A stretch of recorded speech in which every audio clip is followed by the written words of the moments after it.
Hi, friends. Kathy Lanzalacco from Inspire Careers.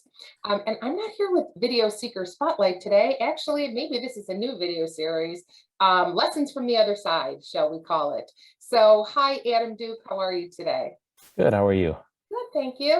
Adam Duke is my intern here at Inspire Careers, and he was also a participant in the Inspire Careers Student Professional Launch Program. And we are here to share the happy news that Adam has a job. Congratulations, Adam. Thank you, Kathy. Yeah, super. Adam was one of the folks impacted by COVID. He was working at the Buffalo News a couple of years ago and they downsized because of COVID, and Adam lost his job. By history, Adam is a graduate of Canisius College with a degree in journalism and communications. He did an internship at the Pittsburgh Post-Gazette, and he has a lot of great experience, a fabulous content creator, video animator. And if you've seen any of our videos, that's Adam for all the great animation that he does. And he was absolutely invaluable here as our intern, upping our SEO and helping us with the video animation and really taking a lot of the products I was doing to the next level with his insight, his artistic ability, and his professionalism. So thank you, Adam. Yeah, anytime. You're welcome. Yeah.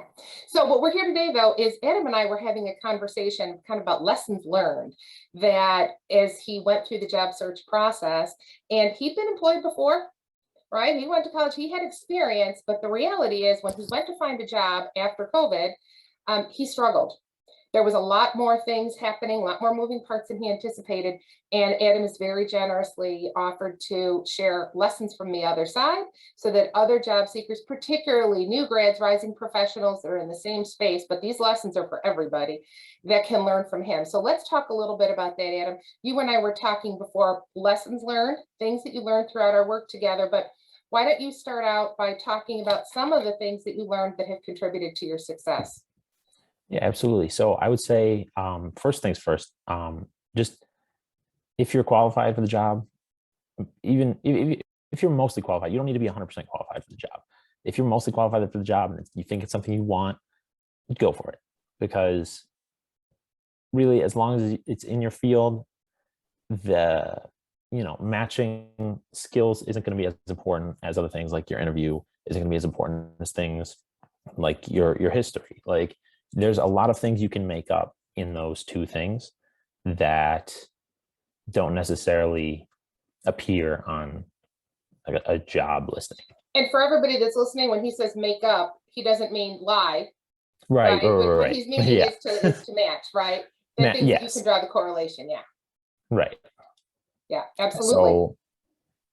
Yeah, in your interview, just being able to draw back to your experience and speak on what you've done and how it can relate to their needs, and find those skills that are transferable skills that can help you with this potential new job, any potential new job. People get intimidated by the job posting and they feel like unless they're 100% qualified, in many cases they don't apply. So that is excellent advice to people, and really women need to hear that even more than men. Men tend to take more chances. There's a lot of literature and research to say that that men are willing to step out a little bit more. So ladies, if you're listening, please hear Adam's recommendation. Don't wait to match the job description 100%.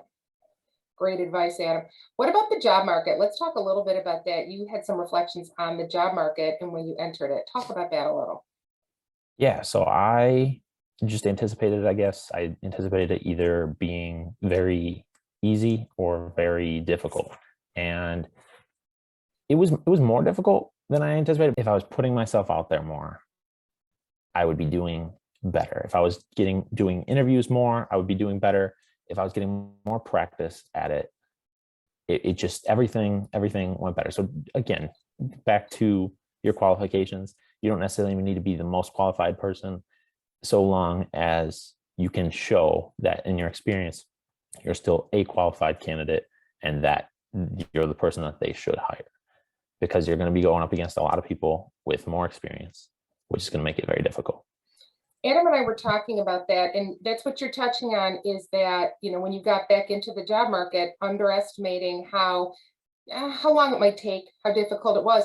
But folks, Right. listen to this great resignation everybody's talking about, that is flooding the job market with people that already have jobs, right? So that's what Adam's up against, right? People that would not have been looking for a job a year ago, potentially. Now they're just exploring. Now they're out there throwing their resumes out and seeing what happens.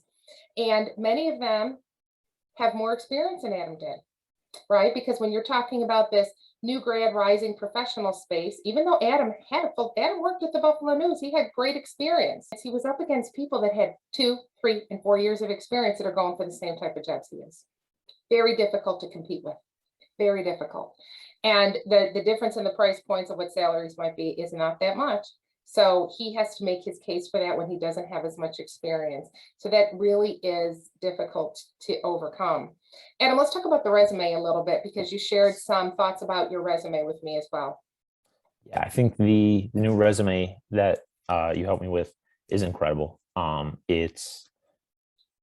old resume, there were several problems with it, and I looked at it and I thought, wow, this is a wonderful resume. Like, who's going to shoot this down? But learning about ATS and just like how important that is, because I had heard about it, but I didn't realize how absolutely vital it is for companies. If your resume isn't readable by the tracking software, they're just going to throw it out. And the new resume I have is just, it's incredible, and it still lists all my skills even better than the old one did. And oh, and if you have a photo on there, get it off, because I had a photo on my old one. And preaching yes. that.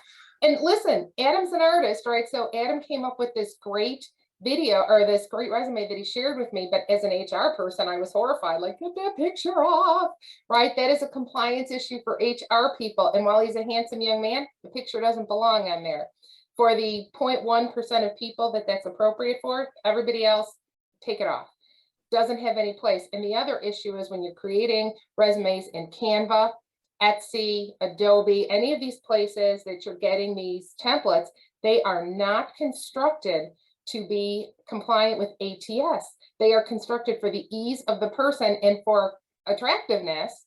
They're just documents or templates. That's all they are. And they are not effective for job seeking. And even if they get through the ATS, which in many cases they don't, but even if they do, good HR people tend to throw them away when there's a picture on them. Because of compliance issues and issues of discrimination. But so I'm glad to hear that, how successful that was for you. And then you've already learned how to edit it, and you're editing it for every job, aren't you? Mm-hmm. Yeah. And well, at first I didn't realize how important that was as well. You do have to edit it for every single job.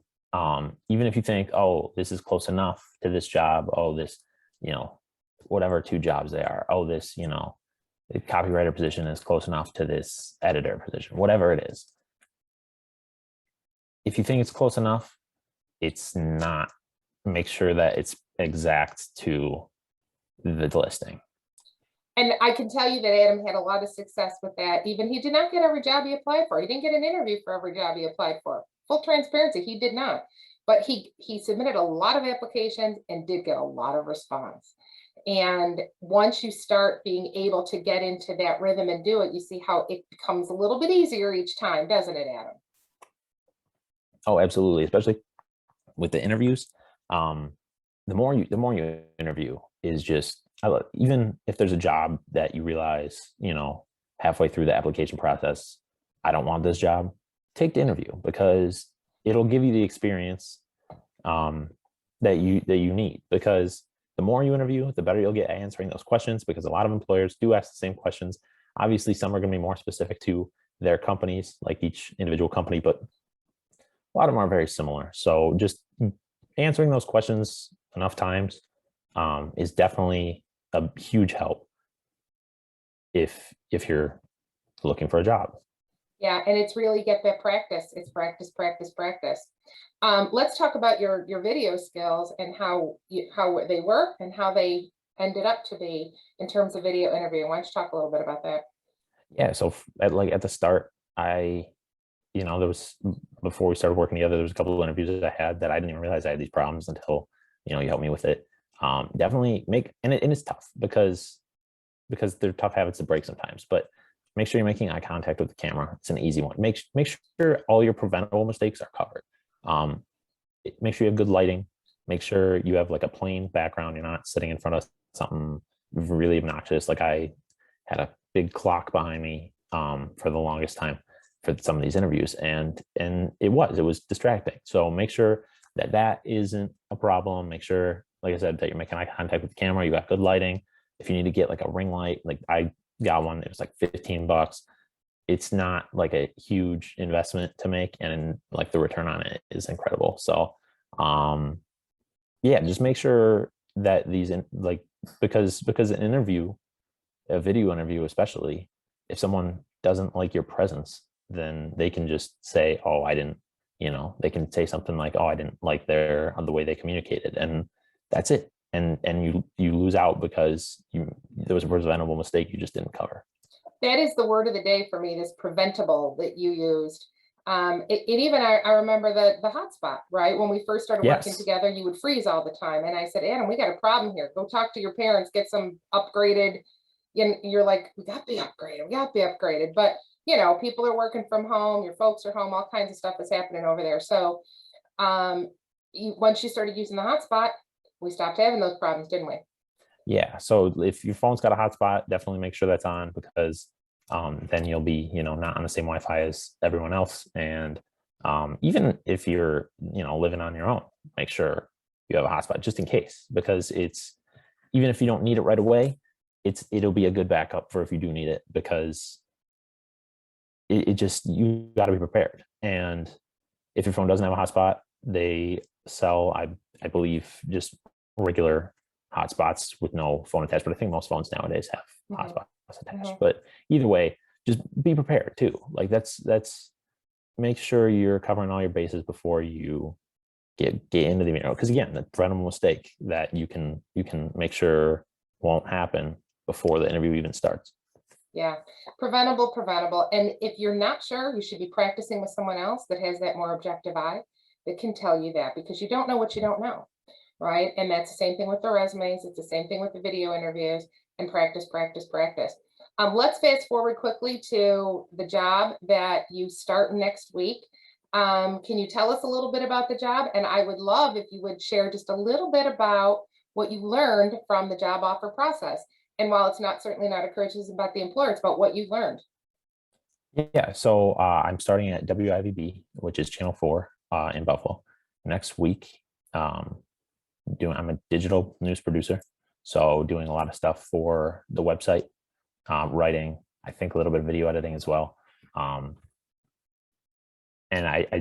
the interview process there, I went in for an in-person interview. It was one of the very few in-person interviews I had, because like I said, the importance of being prepared for virtual interviews is just so massive when you're preparing for the job market, because most of my interviews were virtual, but Channel 4 was one that was in person. What I'd love for you to share is, once you got the offer, so you had questions, right? And this is where I think many people get caught up, right? People are afraid to ask questions back of the employer. They're afraid to negotiate salary. Right. And not everything always turns out the way you want, but just walk us through, how a little uncomfortable maybe that seemed at times, but how you established that relationship to make sure that you understood everything you were accepting. So I am starting next week, Monday, at WIVB, which is Channel 4 here in Buffalo. It's a digital producer job, so it's going to be a lot of online content. And so a little bit of writing, a little bit of, I believe, video editing as well. And the advice I would give, first of all, it was one of my very few in-person interviews. So again, back to the virtual interviewing, crucial. But this one was in person. Ask as many questions in the interview as you can, because I asked a few, but I wish I would have asked more, because once the offer was on the table, I immediately just had a lot more questions. And so I started sending them, and I just felt like it was more of a hassle than it needed to be, because these are things I could have just asked in the interview. So in the interview, pretend like they just offered you the job and ask those questions. When they say, do you have any questions? Don't just ask like questions about like the culture there. Like obviously those are hugely important, but just ask simple things, even like just things that you want to know. Make sure you know the hours, make sure you know like what days you're working, because not every job is the same. And those are things that, you know, you can ask in the interview that you won't have to follow up on once there's an offer. Yeah, that's a great thing. And I've shared this before. Most people that I talk to in many cases are afraid to negotiate salary. They're afraid to ask questions. They're like, well, I'll take whatever it is. But the reality is if they had come back and they had said it was different shift or different days or whatever the case may be, then maybe you would not have been interested. So, you know, I appreciate you sharing some of these insights and being very, very candid with people. And that's why I asked you to share this. And as you can see, we're not like over heavily produced here. We were just talking. And as Adam shared the information with me, I just wanted to capture his insights and his generosity with just being so vulnerable to everybody to let you know kind of what he's been through. As we tie this up, Adam, what's your last word of inspiration or of, let's leave it with that because we are Inspire Careers. So let's leave it. What is your last word of inspiration to job seekers? Just don't give up. And I mean, I know that sounds incredibly cliche, but I guess there was like a point where I was just like, wow, this is kind of pointless. Like why, like I keep putting out all these applications and nobody, sometimes they don't even get back to me. But really, as long as you keep trying and as you keep, you know, working at getting the job, you'll get there. Someone will come along who sees your value and they'll take you. And But Adam, let me put this in here. One of the things I noticed in you throughout our time working together is you went from assuming that they could pick your value out in your resume. yes, Because that opens the door to conversation. Don't get me wrong, folks. That's what a resume is supposed to do, is get you an interview. But over the course of our work together, you became much clearer, much more focused about your value offering. So you knew what hiring Adam Duke would mean to somebody, and you became able to communicate it. And then through the interview process, you became more comfortable with it and you started communicating it more easily and you really started owning it. People are so afraid to blow their own horn, to talk about what they do. And then when you do talk about it, unless you can do it effectively, you know, then it does come across as bragging, but that is not what you did. You learned how to communicate it effectively. And so that the employer could see why they needed a piece of you. And that's why you got this job. So congratulations, Adam. Thank you for sharing everything. Thank you for everything. You've been with Inspire Careers now for a couple of months and really, as I said before, up the level of professionalism and so much of our service offerings, your help with our video editing and animations and marketing collateral has been incredible. You helped with our SEO. And you've been very open and transparent throughout this journey in the Inspire Careers Professional Student Launch Program to help others. And I so very much appreciate that. And I know that people watching this are going to get a lot from it. So we're going to be putting this on. Adam starts soon. And, you know, anybody have any questions for Adam, reach out. He'll be happy to help you. But your job is out there too, just like Adam's was. And we're so happy for you, Adam. So very, very happy. And I would tell you as a coach, seeing your professional journey and your professional maturation throughout this has been absolutely rewarding. So congratulations to you.